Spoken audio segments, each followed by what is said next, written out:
Good morning, my dear students. I am Singh, a teacher in physics at DL Public School System BDD. Welcome you all in this online class, which is conducted under the scheme School at Home. Okay. So the topic of today is to deduce expression of capacitance of parallel plate capacitor filled partially with a dielectric medium. Before that, we have reduced the expressions in case of air medium between the plate of the capacitor, and in that case the expressions were epsilon naught A by T. So this is the expression when the medium between the plate is either air or head. Then in that case the expressions was this. Now let us suppose that a dielectric slab of thickness T is inserted between the plates. ये क्या है आपका dielectric, और dielectric आप क्या जानते हैं कि डाइलेक्ट्रिक इंसुलेटर को ही कहते हैं। ये आपका चार्ज को अपने से फ्लो नहीं होने देता, लेकिन इलेक्ट्रिकल इन्फ्लुएंस को ये ट्रांसमिट करता है। इट मीन्स थोड़े से अंतर है आपके डाइलेक्ट्रिक और इंसुलेटर में। क्या अंतर है कि all dielectrics are insulator, but all insulators are not dielectric. That insulators are called dielectrics, which transmit electrical influence or which shows appreciable polarizations under the applications of electricity. Okay? तो आप ये जानते हैं, हम लोग उसको फिर रिकॉल भी कि आपका जो है ये डाइलेक्ट्रिक स्लैब है जिसका थिकनेस कितना है T, और दोनों प्लेटों के बीच की दूरी कितनी ले रहे हैं। अरे प्लेट्स कैसे हैं, आपके स्क्वायर भी हो सकते हैं, रेक्टेंगुलर भी हो सकते हैं, लेकिन पैरेलल है। सपोज हम लोग यहाँ पर चार्ज Q दिया है और यहाँ पर ये इनर प्लेट पर माइनस चार्ज Q इंड्यूस्ड हुआ है। ओके, और आपको क्या निकालना है, कैपेसिटर। हम जब भी कैपेसिटर निकालना होता है तो हम किसको ढूंढने की कोशिश करते हैं, हम जान रहे हैं कि सिंस हम इसी बेसिस पर काम करेंगे कि C = Q/V, इसलिए हम कोशिश करेंगे कि Q को निकालें और फिर ये V को निकालें, और जब दोनों को निकालने के बाद इस एक्सप्रेशन की मदद से हम निकाल सकते हैं। तो सबसे पहले हम लेते हैं कि Q निकालने का मतलब क्या है कि in terms of surface charge density आप एक्सप्रेस करते हैं। तो since surface charge density and charge per unit area, since surface charge density sigma = Q/, फिर A क्या है, A is area of the plates है। ओके, देयरफॉर Q कितना निकल गया, देयरफॉर Q निकल गया आपके सिग्मा × V।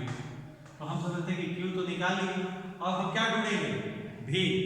तो अब देखो V निकाला जाए, तो सिंस देखिए हम V = क्या लिखते हैं, work done by charge. Okay, लेकिन अब तो यहाँ पर जो है ये वर्क डन एयर में भी होना और plus work done in dielectric medium भी करना पड़ेगा। डाइलेक्ट्रिक मीडियम बाय Q, हम इसको ऐसे भी लिख सकते हैं, work done in air by Q, okay, plus work done in dielectric medium by Q। Mathematics से कोई दिक्कत नहीं है। अच्छा, आप ये जानते हैं, और V = work done in air कैसे लिखिएगा, फोर्स इन एयर, और यहाँ तो पूरा बीच का सिचुएशन है T, डाइलेक्ट्रिक का थिकनेस है T, तो एयर स्पेस एयर डिस्टेंस कितना है, तो ये D में से T को सबट्रैक्ट कर लें तो फोर्स और डिस्प्लेसमेंट की जगह हम क्या लेंगे, D - T अब बाय Q। और ये देखिए आप फोर्स कहाँ ले आप, in dielectric medium, force in dielectric medium, और डाइलेक्ट्रिक का थिकनेस कितना है T, और बाय क्या लीजिए Q। फिर आप देखें, मैं इसी तरह से सब केसेस में करूंगा ताकि आपको सिंपल हो और ये आपको ज्यादा टाइम नहीं लगे याद करने में। लेकिन सभी डिफरेंट था, लेकिन सभी केसेस को कीजिए आप। तो force in air bye Q क्या हो जाएगा, electric field in air R D minus T, okay, and force by charge, तो ये आपका फोर्स किसमें है, डाइलेक्ट्रिक में, और बाय क्यू है, तो ये क्या हो जाएगा, इलेक्ट्रिक फील्ड। और इसको देखिए सर्किट में क्या लिख रहे हैं, इलेक्ट्रिक फील्ड इन डाइलेक्ट्रिक मीडियम, और टी अपनी जगह पर है। अब आप याद कीजिए कि इलेक्ट्रिक फील्ड ये कितना होगा, जैसा आप जानते हैं कि sigma by epsilon not, okay, और ये कितना हो गया, डी माइनस टी, और इस केस में आप क्या लिखेंगे, सिग्मा, ओके, और यहाँ पर एयर के लिए आप एप्सिलॉन नॉट लिखते हैं, यहाँ डाइलेक्ट्रिक के क्या लिखिए, एप्सिलॉन, और थिकनेस की जगह सी लिखिए। अब इसको देखिए हम क्या लिख रहे हैं, sigma by epsilon not D minus T, okay, plus ये सिग्मा और एप्सिलॉन नॉट की जगह क्या लिख रहे हैं, एप्सिलॉन की जगह लिखते हैं ना, epsilon not into epsilon not, epsilon not into epsilon not into T. Epsilon not को क्या कहते हैं, एप्सिलॉन नॉट को कहते हैं आप रिलेटिव परमिटिविटी।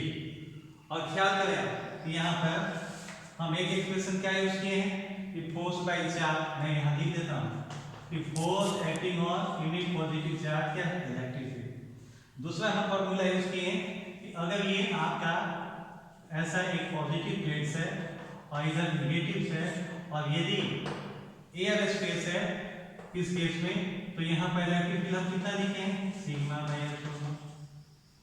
लेकिन अगर डाइलेक्ट्रिक मीडियम है तो क्या लिखेंगे, सिग्मा बाय एप्सिलॉन।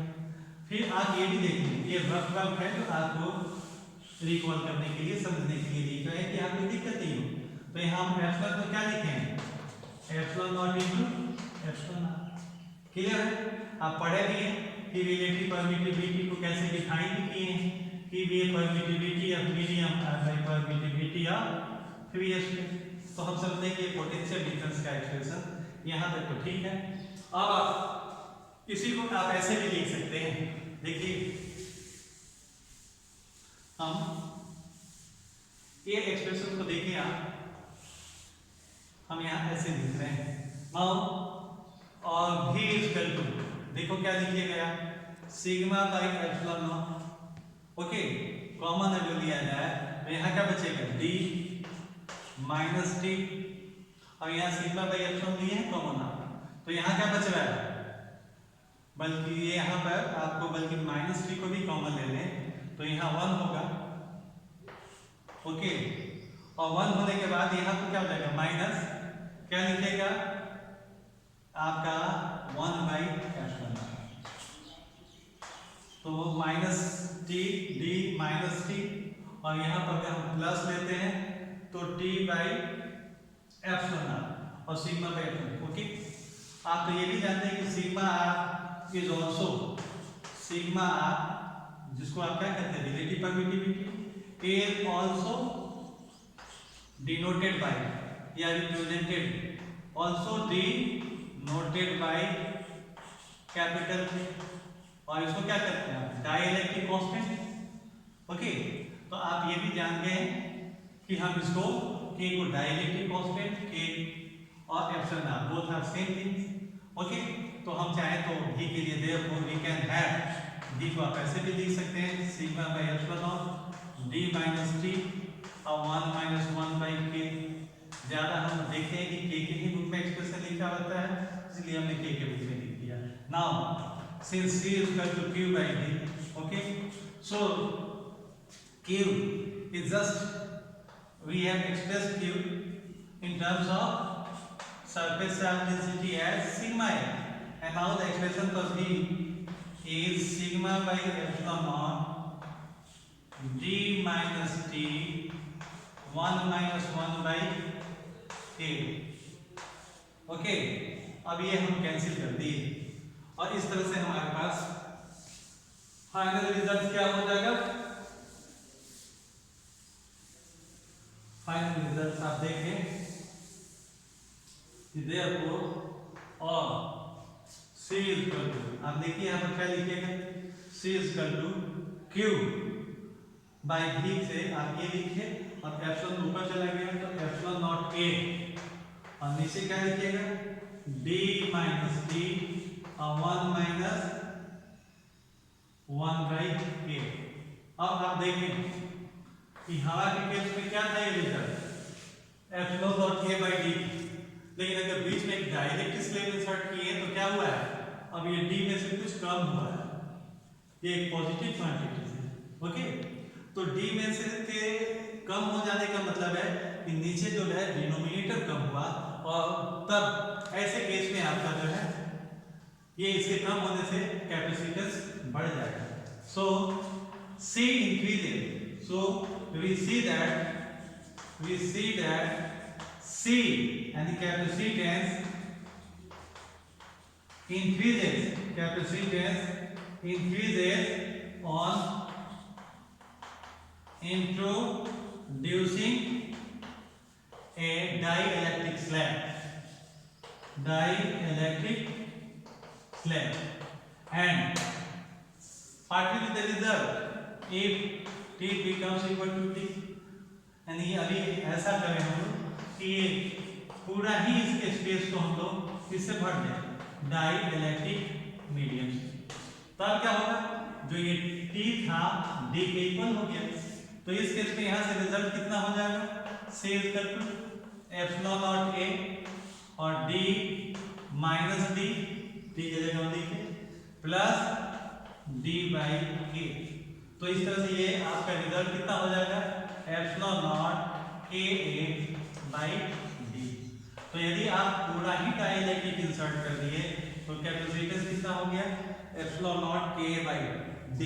इनमें से कैपेसिटेंस कितने से बढ़ गया है, K टाइम्स बढ़ गया है। तो हवा में यदि हम देख रहे हैं कि अगर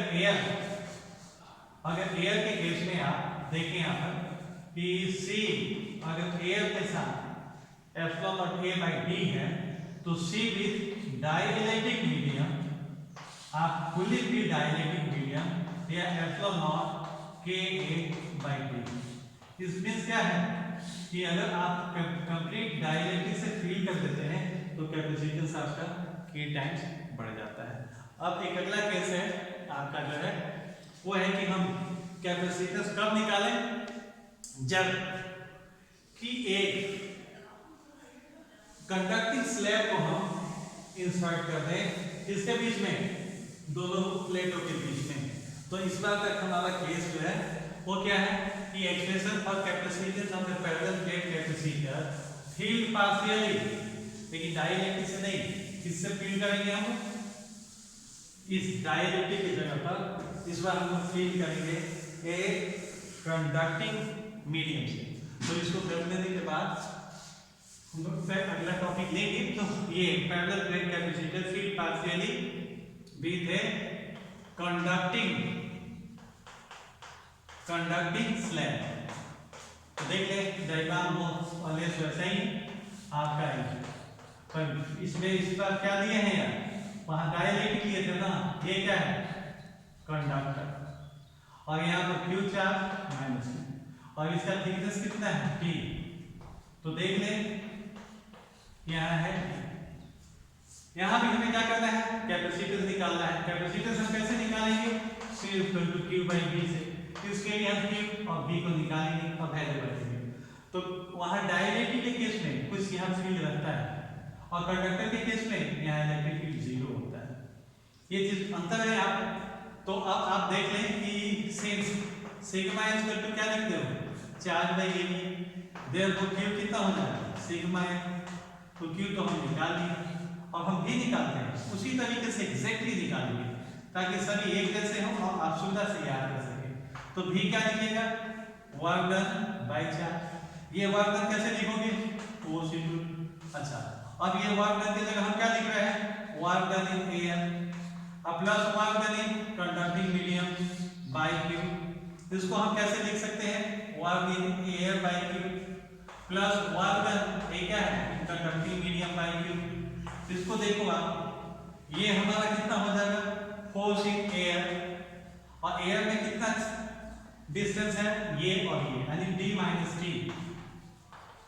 बाई Q लिखे, और इसके जगह पर work done in conducting medium, तो फोर्स इन कंडक्टिंग मीडियम, और कंडक्टिंग मीडियम का थिकनेस कितना है T बाई Q। अभी आपने कई बार देखा कि फोर्स बाय चार्ज वो क्या कर रहे हैं, इलेक्ट्रिक फील्ड इन एयर और डी माइनस टी, और यहाँ क्या लिखिएगा, electric field in conducting medium force by charge into T, और ये तो ध्यान रखिए सिग्मा बाय एप्सिलॉन नॉट है डी माइनस टी, और electric field inside a conductor क्या होता है 0 इनटू टी। ओके, तो इस केस में आपने क्या देखा, ये सिग्मा बाय एप्सिलॉन नॉट और डी माइनस टी, इस तरह से आप भी निकालें। ओके, और यहाँ पर क्या निकाले हैं, चार्ज, तो आप यूज करें इस फॉर्मूले को, किसको, since C is equal to Q by V, okay, so it is sigma है, और V की जगह क्या लिखो, सिग्मा बाई एप्सिलॉन नॉट और D माइनस टी, ये तो कैंसिल हो गया, और फिर हम क्या देखे, हम लोगों ने ये देखा कि क्या हो गया रिजल्ट, जिसके बाद आपका जो है ये आप यहाँ और ये C is equal to कितना देख रहे हैं आप कि एप्सिलॉन नॉट A हमारी कितना है डी माइनस टी। तो अगेन आप क्या देख रहे हैं कि capacitance increases on introducing a conducting slab. तो आप यहाँ पर पहले क्या था, अगर एयर था तो उस समय कैपेसिटेंस कितना था, आपने देखा था कि वहां पर ये आपका epsilon not a by D था, अभी डी माइनस क्या हो गया है टी, और capacitance increases on introducing a conducting slab, okay, unconducting slab, clear है, and if T becomes equal to D, तब क्या होगा जी, ये तो नीचे 0 हो जाएगा, और समथिंग बाई 0 क्या हो जाएगा, एप्सिलॉन नॉट A और D minus D, that is infinity, यानी अब ये आपका जो भी चार्ज देंगे वो क्या होगा, अर्थ में चला जाएगा, और ये आपका कैपेसिटेंस इनफाइनाइट हो गया। क्लियर है, इस तरह से हम लोगों ने किन किन केसों में कैपेसिटेंस निकाला, जस्ट इसको आप देख लें। तो एक कब निकाले आप, जब इसके बीच में एयर था, और ये एक्सप्रेशन कितना था epsilon not a by D. फिर कब निकाले आप, जब इसके बीच में आपका टी थिकनेस का क्या था डाइइलेक्ट्रिक, तब ये कितना आया था एप्सिलॉन नॉट ए और d minus D 1 minus 1 by के। और क्या किए थे आप, एक केस ये था जब फुली डाइइलेक्ट्रिक आप फील कर दिए थे, डाइइलेक्ट्रिक मीडियम, तब क्या आया था एप्सिलॉन नॉट के टाइम बढ़ गया था बाई डी। और एक केस आपने ये देखा कि अगर हम कंडक्टिंग स्लैब दिए, ये कंडक्टिंग है, कंडक्टिंग स्लैब है ठीक का, तब हमारा कितना है एप्सिलॉन नॉट ए और डी माइनस टी। इस तरह से हमने डिफरेंट केसेस में कैपेसिटेंस निकालना सीखा। आप इनका ठीक से प्रैक्टिस करें, इनको आसान करें। Okay, have a good day.